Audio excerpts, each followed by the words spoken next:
cómo actuar cuando hay un dolor torácico. Esta serie de vídeos va a consistir en una serie de pautas básicas, no van a ser vídeos muy visuales, va a ser muy esquemático y aunque haga un breve comentario, lo ideal es esto, tenerlo vosotros copiado o en el móvil o lo que sea, ¿vale?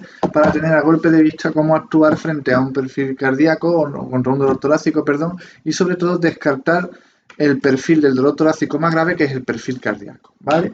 Entonces, ¿cómo dejar de ser un trompo? Es saber actuar cuando un paciente acude a consulta por dolor torácico sin perder los nervios y teniendo clara una serie de orientaciones para ir sobre seguro y tratar bien al paciente. Y vamos a ver también los procedimientos que se llevan a cabo cuando sospechamos que es un origen cardíaco, ¿no? Es decir, cuál va a ser el tratamiento y el manejo inicial, sobre todo del médico de urgencia, bueno, que va a tener cuando llega un paciente con estas características. Entonces, lo primero y más importante es confirmar que no sea un caso grave. ¿Cómo lo confirmamos? Bueno, pues primero tenemos que saber qué es un caso grave y qué no. Los procesos clínicos que son graves son estos 6, si no recuerdo mal, es la cardiopatía isquémica, el tromboembolismo pulmonar, el neumotórax, taponamiento cardíaco, disección aórtica y perforación esofágica.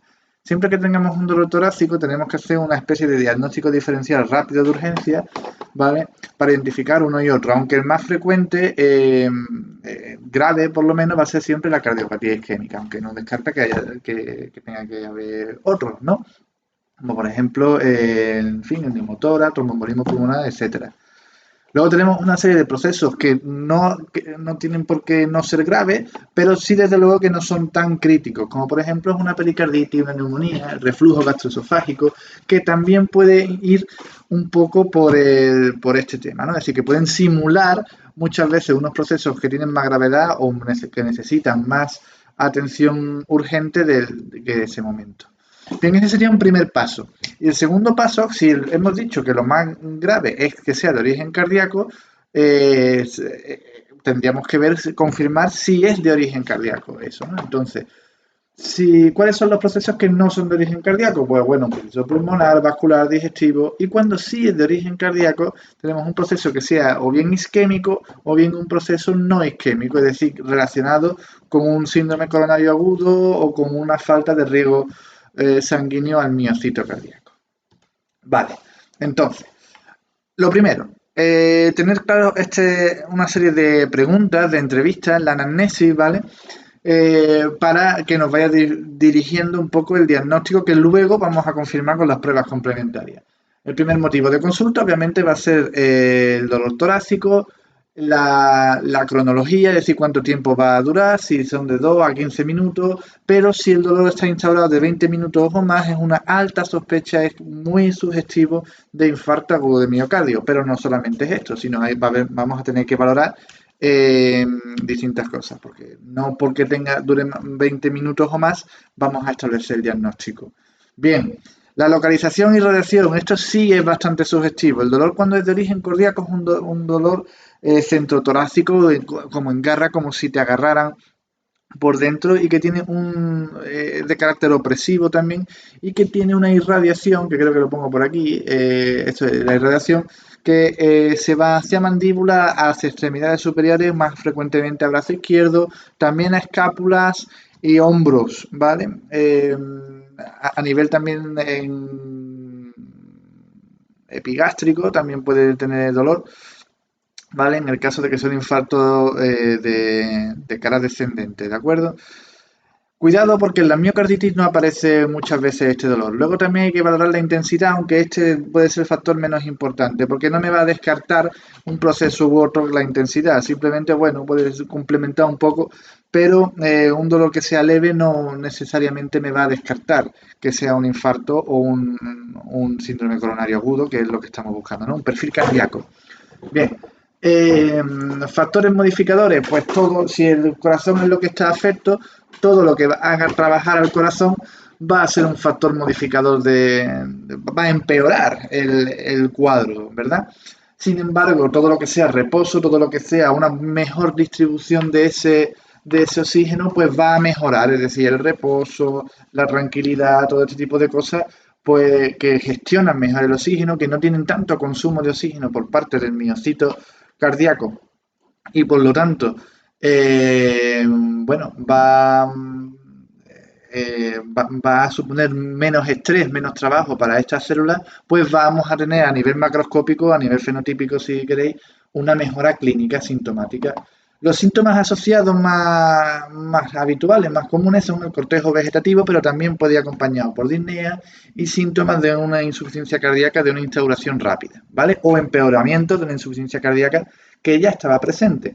Es importante en la intensidad los diabéticos porque hacer una historia buena de antecedentes personales, porque además de que es un factor de riesgo cardiovascular, la persona que padece diabetes muchas veces puede sufrir una hipoestesia de los nervios, de los sensores, de los receptores del dolor periférico, ¿vale?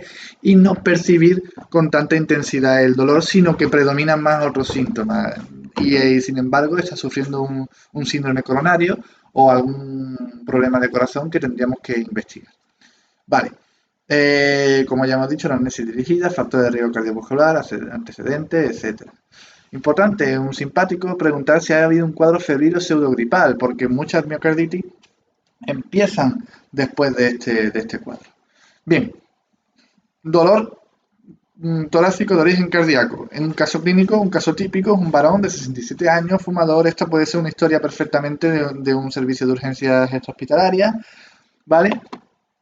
Y que reúne todos los cuadros. ¿Quiere decir que podamos diagnosticar el infarto? Realmente no. Si os digo la verdad, este tipo de historias se han escrito muchas veces, yo personalmente la he escrito muchas veces y al final no había ningún tipo de infarto confirmado. Era más bien algún cuadro psicógeno o un dolor muscular. Es decir, que sienta las bases, lo que estamos haciendo con esto no es confirmar o decir, es un infarto seguro, 100% no lo sabemos, pero tenemos que sospecharlo, sí o sí, porque son los síntomas clave que también aparecen en el síndrome coronario agudo. ¿De acuerdo? Bueno, vamos a buscar el diagnóstico entonces. Ya hemos hecho la anamnesis, ya hemos visto un cuadro clínico, un cuadro típico de presentación de caso y ahora vamos a la exploración. Como lo más importante es mantener estable al paciente, se le ve el pantalón del pijama, yo no me escondo, es ver las constantes, ¿verdad? ¿Por qué? Porque las constantes son fundamentales en el sentido de que mientras las constantes estén bien, vamos a mantener con vida a ese paciente y eso es lo que nos interesa. Siempre vamos a ganar tiempo, ¿no? Como la casa de papel. Y la inspección general nos llamará la atención una disnea, palidez, sudoración, hipoperfusión, es decir, cortejo vegetativo. En el cuello podemos ocultarlo, escuchar un soplo carotídeo por esa insuficiencia cardíaca que puede estar, ingurgitación yugular lo mismo, ¿vale? Y un enfisema subcutáneo cuando hay una perforación esofágica y que nos permite también hacer un diagnóstico diferencial entre uno y otro. El tórax no nos va a dar mucha información en caso de un perfil cardíaco, ni siquiera la ocultación puede ser perfectamente normal, pero sí vamos a encontrar en ocasiones los cuartos tonos en la crisis de dolor, podemos encontrar crepitante y un tercer tono como consecuencia de esta insuficiencia cardíaca que se instaura, soplos históricos en insuficiencias mitrales, roce pericárdico si tenemos un derrame, etcétera, etcétera. ¿Vale? Esto ya lo digo, lo comento brevemente, pero simplemente es para tener en mente una serie de posibles patologías y que la tengáis apuntada. Bien, la auscultación pulmonar, lo mismo, tiene roce pleural, crepitantes en neumonía, ¿vale? Es decir, seguimos buscando, descartando casos, porque si una historia compatible con neumonía, veamos fiebre, un paciente que tenga una enfermedad pulmonar obstructiva crónica, ¿vale? Que además le encontremos crepitantes bibasales y que esté más compatible con eso, nos va a orientar un poquito el diagnóstico, ¿vale? Y nos puede ir descartando una cosa o no. Todo siempre hay que verlo, individualizar al paciente, ¿vale? Más cositas, el abdomen, importante, la epigastralgia, como ya hemos comentado, puede ser un dolor de referencia en un infarto agudo de miocardio y no tener nada que ver con un dolor de tipo digestivo, ¿vale? Pero también hay que hacer diagnóstico diferencial, obviamente, si una esofagitis, una úlcera péptica, una hernia de hiato, también ver historia de alcohol, porque puede ser cirrosis, ascitis, antecedentes personales, preguntar si tiene neoplasia de hígado, que también puede dar este tipo de síntomas, ¿vale? Pancreatitis, patología biliar, etcétera. Pero no podemos descartar en una epigastralgia que haya un proceso cardíaco. Bien, vascular y extremidades. También vamos a encontrar el pulso paradójico, en el que el pulso, al contrario de cómo funciona a nivel fisiológico, se eleva cuando hay una inspiración, ¿vale? Eso es sugestivo de que existe un taponamiento cardíaco. También hay que buscar signos de trombosis venosa. ¿Por qué? Porque si existe trombosis venosa y se han formado trombos en las venas, nadie me dice que no se pueda formar ese mismo trombo en las arterias coronarias. Por lo tanto, produce este infarto, ¿vale? Esta isquemia de momento. Edema, signo de insuficiencia cardíaca, lo mismo, frialdad de extremidades, hipoperfusión por insuficiencia cardíaca, ausencia de pulso, disociación, vamos a tener una disección aórtica, ¿de acuerdo? Este tipo de elementos son importantes tenerlos siempre presentes. Una vez que tenemos más o menos orientado ya la exploración física y hemos instaurado que hay una sospecha de que el paciente tiene un perfil cardíaco, pues hay que hacer unas exploraciones complementarias. En atención primaria o en urgencias extrahospitalarias lo que podemos hacer es un electrocardiograma, pero si estamos en un servicio de urgencias de hospital podemos complementarlo con varias de las opciones que tenemos aquí. En el electrocardiograma sí que es lo más importante porque es lo que vamos a tener a mano siempre. Vamos a tener que el electro puede ser variable. Sobre todo en el ángulo. Pero en el infarto tenemos una elevación del ST mayor a 1 milímetro o bien podemos encontrar un electro de bloqueo de rama izquierda que no haya sido diagnosticado previamente. Ya eso lo podemos buscar o ya si tengo tiempo haré un vídeo de electro que puede estar interesante, sobre todo de presentaciones electrocardiográficas de urgencia. Pericarditis, tenemos una elevación de la ST con concavidad hacia arriba. Este detalle es interesante porque podemos pensar en un momento que puede ser un infarto. Y no, y este detalle nos lo indica que no, ¿no? Cuidado, porque además la pericarditis, la elevación del ST estará en todas las derivaciones menos AVR y V1, mientras que en el infarto va a estar en una u otra derivación en función en el lugar, al territorio donde haya sido ese infarto, ¿vale? Si es más anterior, si está más medial o si es inferior, ¿vale? Bueno, las ondas T van a ser positivas en la pericarditis, como importante también el bajo voltaje, porque si hay un derrame, ese derrame, el voltaje no se difunde bien, entonces lo traducimos como un voltaje bajito, no capta bien esa diferencia de voltaje. Y por último, la pericarditis ya está dicha, la miocarditis, vamos a ver que hay un ascenso del ST con inversión de la onda T, ¿vale? Y signo de gravedad si aparece onda Q o bloqueo de rama izquierda, ¿vale? Sería más o menos como un infarto. Y el tromboembolismo pulmonar, que es un bloqueo de rama derecha, en este caso no izquierda, y un patrón con anomalías en la onda S, Q y T, o patrón S1, Q3, T3. En la derivación 1 aparece una onda S más prominente, inversión de la onda T en la derivación 3 y anomalía de la onda Q o presencia de la onda Q en la derivación 3. También vamos a tener hematimetría, vamos a poder hacer en urgencia, ya hemos dicho, hematimetría, en la que descartaremos que haya una poliglobulia o una anemia, que también puede dar ese dolor de tipo centrotorácico. La coagulación, pedimos el dímero D para descartar tromboembolismo o trombosis venosa profunda, ¿vale? Bioquímica básica, con troponina, las troponinas que son específicas del daño cardíaco, no hacemos la creatinquinasa, que son enzimas productoras después del daño de cualquier tipo de músculo, ¿vale? Radiografía de tórax, importante, angiotac también, ¿vale?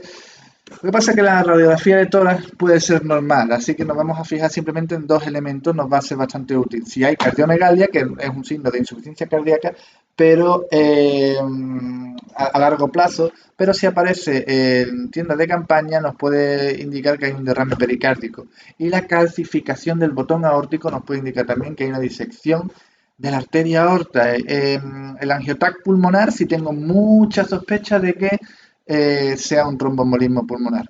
Para terminar el tratamiento, ya hemos establecido que hay una causa cardíaca, es decir, que hay en principio un síndrome coronario agudo, que es lo más frecuente, y vamos a ver cómo se maneja ese síndrome coronario agudo. Lo más importante es la doble antiagregación, aspirina y clopidogrel clásicamente, pero, y eso también se puede buscar, en según qué paciente vamos a poder utilizar otro tipo de antiagregante, la aspirina siempre es constante, pero en vez del clopidogrel podemos usar Plausogrel y o Ticagrelor. Vale, esto es básico, pero más básico aún que eso es monitorizar al paciente y las constantes y las medidas generales de soporte. Le pones su vía, en fin, un suerito básico, ¿vale? Todo va indicado para que no, para que el paciente, las constantes vitales, que es lo que al final me mantiene el paciente vivo, sigan estando. Y luego ya procederemos al diagnóstico, que incluso puede quedar en una situación de emergencia relegado a un segundo plano. Vale, tratamiento también antiisquémico, le va a aliviar mucho el cuadro doloroso con la nitroglicerina sublingual cada 5 minutos hasta 4 veces, pero hay que tener mucho cuidado si el paciente está hipotenso o si estamos en una bradicardia severa que me lo puede traer abajo y como hemos dicho, lo más importante es mantener estas constantes mantenidas, ¿vale? Analgesia, se puede usar morfina para el control del dolor, ¿vale? Y por último, si no tenemos capacidad para hacer, pero esto ya es un poco ya de pegársela, si no podemos utilizar sabemos que vamos a tardar más de 2 horas en llegar a un hospital en el que le pueden hacer una intervención cardíaca percutánea, ¿vale? Es decir, hacerle un cateterismo básicamente, hay que intentar hacerlo nosotros con Fondaparinux y TNK. Bueno, esto ha sido todo, espero que haya sido útil y nada, por lo menos que os ayude a gestionar este tipo de pacientes en urgencia como los he tenido yo cuando empecé hace unos meses. Un saludo, chavales, y nos vemos.